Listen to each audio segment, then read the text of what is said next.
this is not the first time a president has done this. It's not the first time Donald Trump has done it.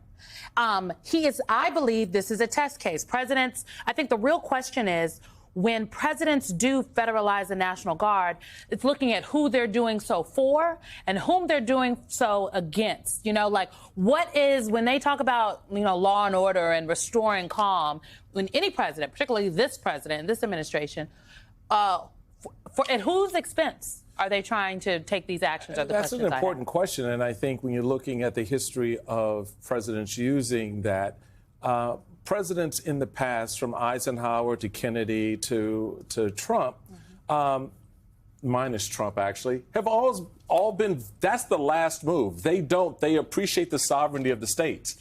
But when you have governors in the state who are standing in the way, as a certain governor did in the South at the time, or preventing kids from getting an education, as another governor did as well, then the federal government has to act. Here, the governor hasn't done anything.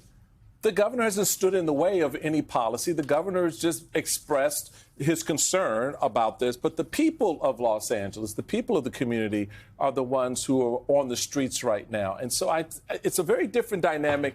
Trump is taking advantage of it, and he wants to use it as a cudgel to set up what he wants to do later on. And let's not skip past where this all started. This was an administration that told us that they were going to prioritize their immigration deportation efforts, going after hardened criminals. Instead, what we are seeing is them showing up in workplaces across LA County, showing up at graduations, taking moms and dads, not the criminals they told us that they were taking. Joining us now, Senior Distinguished Fellow at the Center for American Progress, Patrick Gaspard, and Democratic strategist and MSNBC political analyst, Cornell Belcher. It is good to see you both. Patrick, tell me about the moment that we find ourselves in, what we have watched over this weekend. What does it tell us about the fate of American democracy? Thank you for having me on. We have to respect that this is an existential moment for American democracy. This nation turns 250 years old next year. This is a moment we get to define who we are and where we are going to be into the future. And now we are at the Rubicon, and Donald Trump is crossing that Rubicon. When you were having your conversation before, you all were talking about times in history when these actions have been taken. We've actually never seen a moment like this where a sitting president is defying a sitting governor. It's not at the invitation of the governor. It's not at the invitation of local law enforcement that we have these troops going into Los Angeles. And you have to recognize one other thing here. The executive order from Trump is not just, it's not just for Los Angeles. It is a blanket executive order that applies across the country in the enforcement of immigration policies. This is dangerous, an existential threat to our Constitution and ultimately to our democracy. I think the point that Patrick makes about that the executive order is blanket is an important one because it's not specific. And I think there's a lot of issues with Donald Trump's executive orders, but that's the thing. With an executive order, you issue it and then they fight it out later on the back end, which is why people, the people that are usually out of not the party in power, they do not like when the president issues these kinds of executive orders. But and Cornell is with us. But Patrick, I want one follow-up on something you said.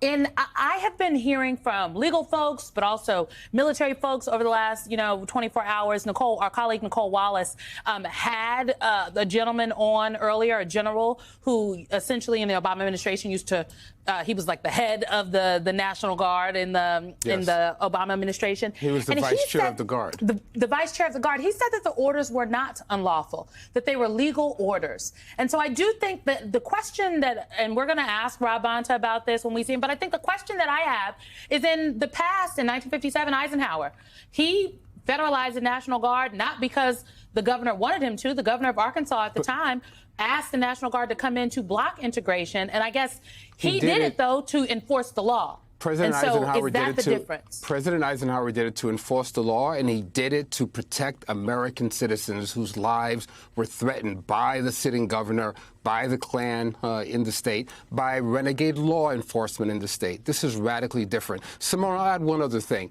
If this was truly about mass deportation of immigrants who are here working in an undocumented fashion, these arrests wouldn't be taking place in a Home Depot parking lot in Los Angeles. They would instead be, you know Iowa really well. They'd be in places like Iowa, Northeast Iowa, where you have massive meat packing plants. This is an attempt by the President of the United States to weaponize these guards against blue state governors and blue city mayors. That's what's happening here.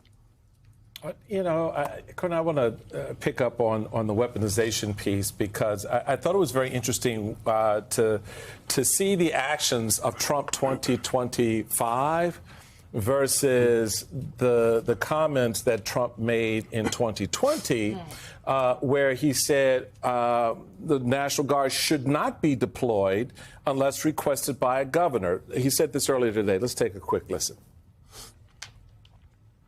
The biggest change from that statement is we have an incompetent governor. So I talked about governors, but I didn't talk about he's an incompetent governor. Look at the job he's doing in California.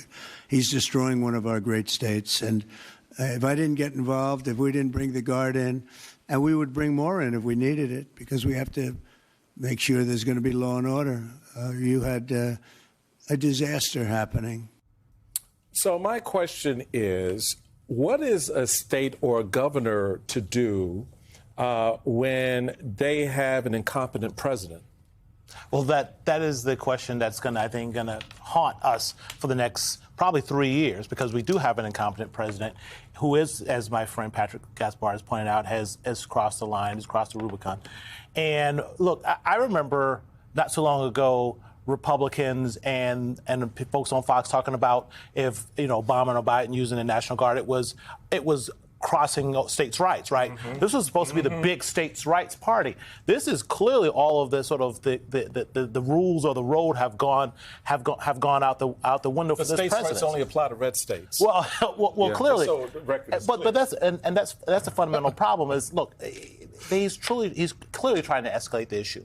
He's clearly trying to escalate the issue. There's no need for the National Guard to be going in there. They're clearly trying to get to a point where they can use the military. By the way, I also remember someone back last year saying that if elected, he was going to use the military against Americans, and a lot of us laughed about it. I think that was Vice President Harris who said in speeches he will use the military against American citizens, and that's what he's doing. The question now is, what's going to be the response of the American people? Because only the American people in our democracy can save us from tyranny. And if Americans go along with tyranny, then we're going to have tyranny. But I've got a feeling that maybe crossing the Rubicon is going to push some people to action. Patrick, there were echoes of what you yourself argued, written just yesterday by David Frum for The Atlantic. Let me read you some of what he wrote. If Trump can incite disturbances in blue states before the midterm elections, he can assert emergency powers to impose federal control over the voting process, which is to say, his control. Or he might suspend voting until, in his opinion, order has been restored. Either way, blue state seats could be rendered vacant for some time. Do you think that is hyperbole, or do you think that is where this is headed?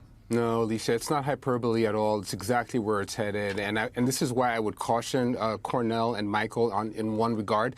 Donald Trump is not being incompetent here. He's being ruthlessly competent when it comes to Project 2025 and all of the things that the Heritage Foundation, the Trump campaign, the MAGA movement told us they would do if they had an opportunity to be in office again. They were clear about the possibility of inciting the Insurrection Act and moving military into our cities. This is what he is. He's nosing right up to that goalpost. That's exactly where we're headed. David Frum is spot on. I'd also remind us that, earlier this year we had corporate titans like Jamie Dimon who were telling us, second Trump term might not be that bad. We have to exercise some respect towards Donald Trump. It won't be terrible. He won't do all the things that you all said he is going to do. It is far worse than we had anticipated, and I hope that Cornell is right, that there are some folks, good Americans, good people, good corporate citizens, who will lean in and say, we can't just object when he puts out these ridiculous tariffs. We have to stand up, object, and let all of America know that we can't stand for these violations of our Constitution.